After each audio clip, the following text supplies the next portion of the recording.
It's always a great deal when people approach you and say, I want to talk to you about my relationship with Christ, and I want to talk to you, about making sure that, talking about being saved and that kind of thing. It's even better when it's one of our young children, our young men that have come to that place. And so I just want to share a little bit about that. So I want to, Caden, why don't you come up? Caden Steiner is, I want to share a little bit about his testimony this morning, and I'm going to grab a mic just in case he decides he wants to say something.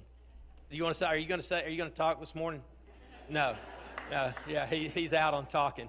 So, several weeks ago, I don't know, 3 or 4 or 5 weeks ago, his mom called me and said, "Look, Caden wants to talk to you about salvation." And there was a lot of factors that went into that that brought him to the place. And you can at least do this. Remind everybody how old you are.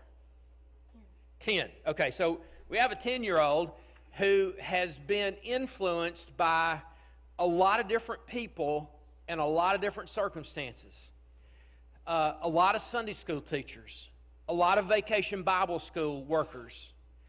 You can see these strange decorations. We're launching Vacation Bible School tonight.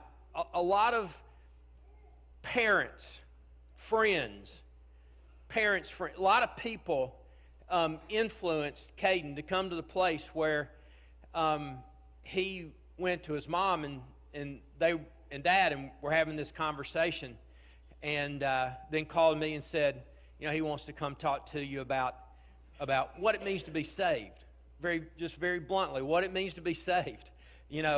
And I know that's sometimes old school language that we don't use because we're afraid that's going to be too harsh and we're going to offend people. But that's exactly what he said. He said, I want to talk about what it means to be saved and how to do that and how to make that happen. So we worked it out. He came in and he talked, and we talked about what that meant, and had a great conversation together. And he was in my office just with me and him and his mom. He will talk. He does talk. And so I got him to tell me a little bit about what brought him to that. And now here's the precursor to that a little bit. For many, many months, in smaller group settings, Wednesday night Bible study, whatever, his parents had shared some things that he would do that if you listen, made me understand that God was working in his life. He would often come, and I'll just one illustration to say, hey, it's time to pray. We need to get together as family. We're getting close to bedtime, whatever. Come down, we want to pray together. Well, when 10-year-olds do that, that's just God's doing something in this 10-year-old's life.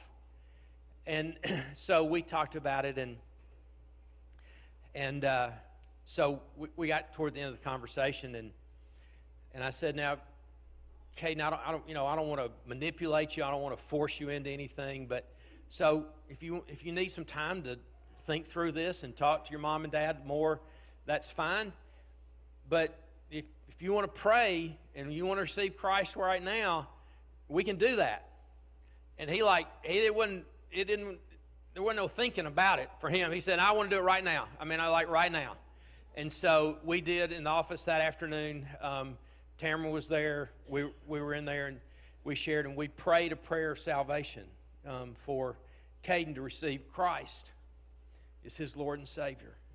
To understand what that meant, to understand that he needed to make a decision about Christ in his life. That it just wasn't going to happen just because he's living and breathing in a human being.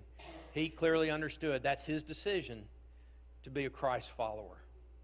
And so I asked him, I said, Caden, can we share that in church? Can we talk about that in church? Because I think it's pretty significant, and everybody needs to hear that story. Everybody needs to know.